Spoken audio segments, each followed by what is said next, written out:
रुपए किसके हैं। लेकिन इस बार सवाल के साथ राहुल गांधी ने एक वर्ड पजल जैसी दे दी है, जो पहली नजर में अडानी की स्पेलिंग दिखती है।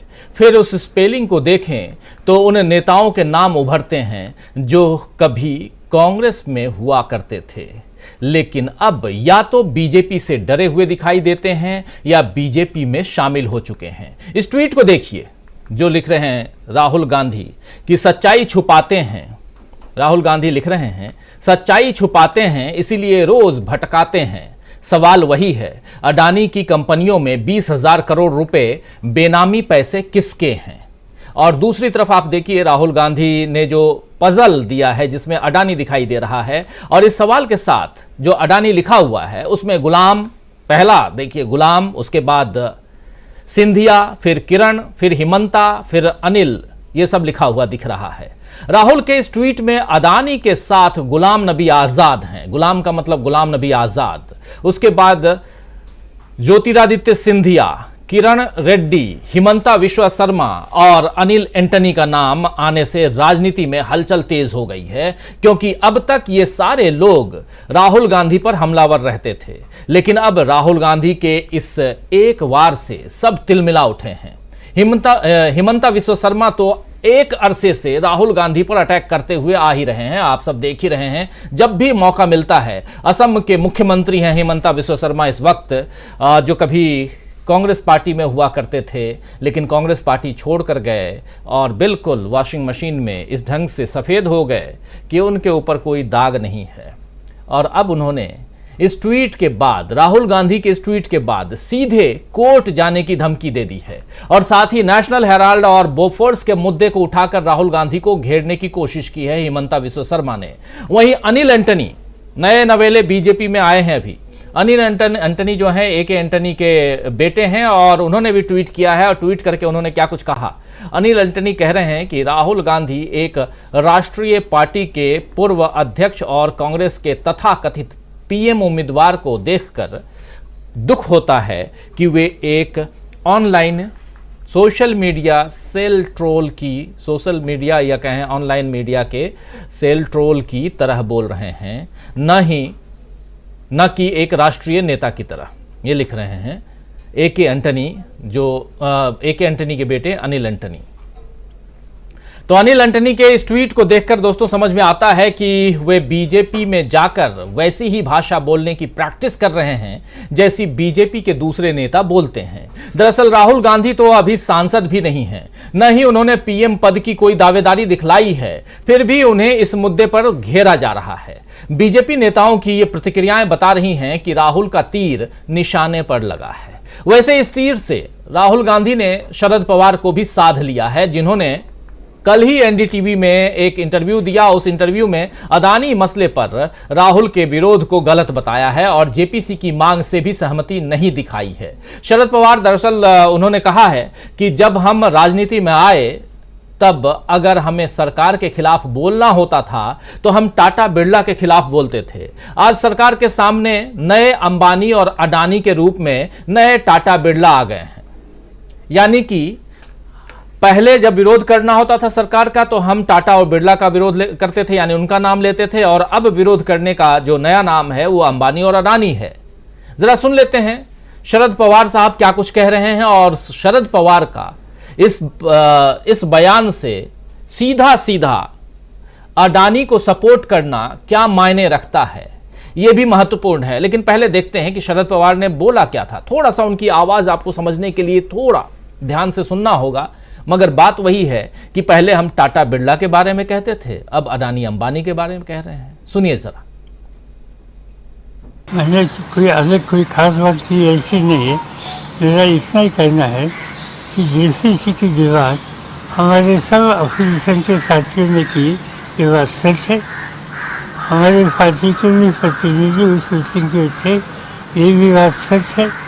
मगर हमें ऐसे लगता है कि जेपीसी का जो कॉम्पोजिशन होगा, ये कॉम्पोजिशन में समझो 21 सदस्यों की जेपीसी हो तो इसमें 15 लोग रूलिंग पार्टी के रहेंगे और 5 या 6 लोग अपोजिशन के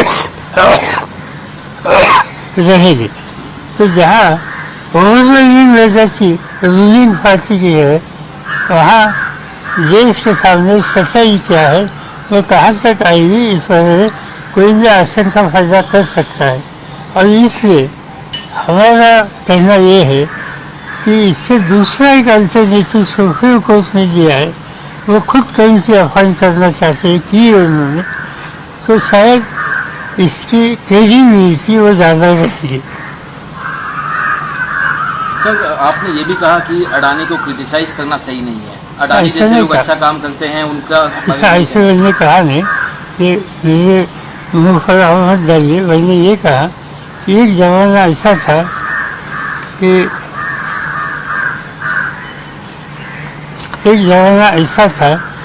उस ज़माने में हम हमेशा रूलिंग पार्टी पर क्रिटिसिज्म करना हो तो टाटा बिरला पर हम क्रिटिसिज्म करते थे। आजकल टाटा बिरला का नाम लेते नहीं। और दूसरा देशवासियों को भी पता लगा है, अंदाजा है कि टाटा का भी देश में कॉन्ट्रीब्यूशन है, इसलिए आजकल अडानी अंबानी नाम लेते हैं। तो उनका कॉन्ट्रीब्यूशन क्या है कि इसमें इस बारे में सोचने की आवश्यकता है। दूसरी बात, आज मुझे लगता है कि हमारे सामने दूसरे इशू ज़्यादा इम्पोर्टेंट है। एक अनएम्प्लॉयमेंट, दूसरा प्राइस राइज और तीसरा फार्मर्स किसानों की समस्या। तो यहां साफ साफ कह रहे हैं, आप सुन रहे होंगे अगर ध्यान से आपने सुना हो तो शरद पवार साहब कह रहे हैं कि अडानी का इशू, अंबानी अडानी का इशू जो है, इससे ज्यादा इंपॉर्टेंट इशू अनएम्प्लॉयमेंट है, प्राइस राइज है यानी कि बेरोजगारी है, महंगाई है और किसानों की समस्या है। इन तीनों पे बात होनी चाहिए, न कि अडानी पर बात करनी चाहिए। तो शरद पवार ने टाटा, बिरला से अडानी और अंबानी की तुलना तो कर दी, लेकिन इस तथ्य पर गौर नहीं किया कि जब टाटा बिरला का जमाना था तो देश में उद्योगपतियों का एकाधिकार नहीं होता था। अब तो सारी संपत्तियों पर दो लोगों का नाम लिखा जा रहा है। इसी बात पर राहुल गांधी सवाल उठा रहे हैं। बहरहाल, शरद पवार ने अडानी मसले पर अलग रुख दिखाया तो इसे विपक्षी एकता में दरार की तरह पेश किया गया, लेकिन शिवसेना सांसद संजय राउत ने साफ कर दिया है कि इससे विपक्षी एकता पर कोई असर नहीं पड़ेगा। सुन लीजिए संजय राउत को। जरूर शरद पवार साहब की भूमिका गौतम अडानी और उनके ऊपर जो इल्जाम लगे हैं आफ्टर हिडनबर्ग रिपोर्ट, उस बारे में उनकी बात कही। शरद पवार साहब ने यह कहा है कि विपक्ष जेपीसी की मांग कर रहा है, लेकिन जेपीसी से कोई मतलब साध्य नहीं होगा। जेपीसी का चेयरमैन बीजेपी का होता है, जेपीसी के जो मेंबर्स होते हैं वो कमेटी के, उसमें बहुमत बीजेपी का होता है। तो जो उनको चाहिए वही रिपोर्ट वो बना देंगे। एक पर्याय दिया है, एक विकल्प है न्यायालयीन जांच, ये पवार साहब का कहना है। तो ठीक है, ये ममता बनर्जी हो या तृणमूल कांग्रेस या एनसीपी, अडानी के बारे में उनकी अलग राय है, हो सकती है अपनी राय, लेकिन उसका मतलब ये नहीं कि जो एकजुट है विपक्ष की उसमें कोई दरार आ जाए। कोई दरार नहीं आएगी, ना महाराष्ट्र में आएगी ना राष्ट्रीय स्तर पर आएगी। तो आप सुन रहे थे संजय राउत को। शिवसेना जो उद्धव ठाकरे गुट है उनके सांसद हैं और राज्यसभा सांसद। वैसे भी एक तरफ जहां शरद पवार ने अडानी मुद्दे पर अलग रुख दिखाया है, तो वहीं दूसरी तरफ उन्होंने कर्नाटक में कांग्रेस की जीत की संभावनाएं भी बतला दी हैं। शरद पवार ने कहा है साफ साफ कि कांग्रेस वहां जीतती हुई दिखाई दे रही है, यानी अभी शरद पवार पूरी तरह से बीजेपी के लिए उपयोगी साबित नहीं हो सकते हैं। वैसे भी राहुल गांधी किसी के भरोसे की लड़ाई लड़ भी नहीं रहे हैं कि हाँ किसी के भरोसे हम लड़ लें, और उसमें भी अडानी जैसे मामले में अडानी के खिलाफ लड़ाई लड़ना हो तो उसमें अकेला ही चलना ज़्यादा बेहतर होगा, शायद ये राहुल गांधी समझ रहे होंगे। वे सारी राजनीतिक हलचलों और उठापटक के बीच अपने सवालों को साफ साफ शब्दों में मोदी सरकार के सामने रख रहे हैं। लगभग हर दिन राहुल गांधी अडानी मुद्दे पर प्रधानमंत्री से जवाब मांग रहे हैं। राहुल गांधी की डरो मत और एकला चलो वाली ये नीति अब बीजेपी के लिए ऐसी उलझन बन गई है जिससे वो निकल ही नहीं पा रही है। राहुल सोशल मीडिया के जरिए मोदी सरकार को घेरने की कोशिश कर रहे हैं, तो उधर मोदी सरकार का नया अध्यादेश फेक न्यूज के नाम पर सोशल मीडिया पर लगाम कसने की कोशिश की तरह देखा जा सकता है, देखा जा रहा है। हालांकि कौन सी खबर तथ्यात्मक रूप से सही है और कौन सी खबर गलत है, ये अब अगर सरकार तय करने लगे तो फिर खबर नबीसों का क्या होगा। खैर, लेकिन होने वाला यही है, क्योंकि नया अध्यादेश जिसमें ये बात है कि आप अब अगर खबर सोशल मीडिया पे अगर है खबर, तो उसकी पूरी तहकीकात प्रेस इंफॉर्मेशन ब्यूरो को करना है और प्रेस इंफॉर्मेशन ब्यूरो अब आपको बताएगा कि आखिर आपकी खबर सही है कि गलत है। अगर गलत है तो उस खबर को हटा देने के लिए, डिलीट करने के लिए कहा जाएगा। और इसी मसले पर आज कांग्रेस ने प्रेस कॉन्फ्रेंस की है। प्रेस कॉन्फ्रेंस में सुप्रिया श्रीनेत ने जो कुछ कहा है, जरा उसको भी सुन लेते हैं। फेक न्यूज़ की बात यहाँ महत्वपूर्ण इसलिए है क्योंकि यहाँ एक मीडिया और दूसरा गोदी मीडिया, ये दोनों की चर्चा खूब होती है, लेकिन सोशल मीडिया पे बहुत सारी चीज़ें कहीं ना कहीं से आ जाती हैं। अगर उन चीज़ों को भी आप खत्म करना चाहेंगे तो फिर आपके पास बचेगा क्या। लेकिन सुन लेते हैं सुप्रिया श्रीनेत को। अगर अब अडानी पर खुलासे होंगे, जो कि लगातार हो रहे हैं, और मैं दुख के साथ भी कहती हूं और थोड़ा सा क्षोभ के साथ भी कहती हूं, अडानी के खिलाफ जो खुलासे हो रहे हैं वो मेन स्ट्रीम मीडिया में नहीं हो रहे हैं आज की तारीख में। अगर डिजिटल प्लेटफॉर्म्स इसको कर रहे हैं, अगर सोशल मीडिया की फैक्ट फाइंडिंग एजेंसीज इस पर कर रही हैं काम, उसको भी फेक न्यूज कहा जाएगा। अब हम देश को पूरी तरह से सेंसरशिप पर ले जा रहे हैं, क्योंकि ये जो नोटिफिकेशन है ये सिर्फ और सिर्फ सेंसरशिप है, इसका और कोई भी पर्याय नहीं है। इसका मुझे और कोई समझ में नहीं आता है। आज मामला राष्ट्रीय सुरक्षा का है। एक चीनी कंपनी अडानी के हर कॉन्ट्रैक्ट में सब कॉन्ट्रैक्टर है। वो दहेज से लेके कांडला, हजीरा, मुंद्रा हर पोर्ट में घुसा हुआ है। उसको भी फेक न्यूज बता देंगे, उसके भी डिफेंस में आ जाएंगे।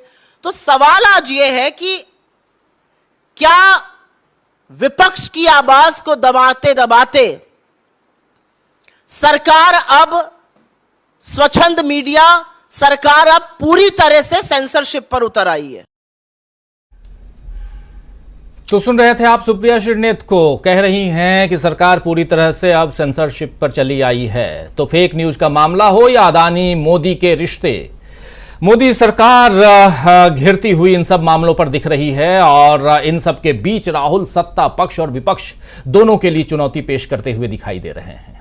आइए दोस्तों, आज न्यूज पॉइंट में इसी बात को समझने की कोशिश करते हैं कि क्या अडानी का मामला अब बीजेपी की जड़ें खोद रहा है। जी हां, जरा समझते हैं और क्यों उसके डिफेंसिव मोड में, यानी बिछ गई सियासी विसार, खेला जा रहा है सियासी खेल, जारी है वार पलटवार, शह और मात के खेल में बनाई जा रही है रणनीति। कौन पड़ेगा किस पर भारी, ये कभी भी सिर्फ हस्तक्षेप.com पर अमलेंदु उपाध्याय के साथ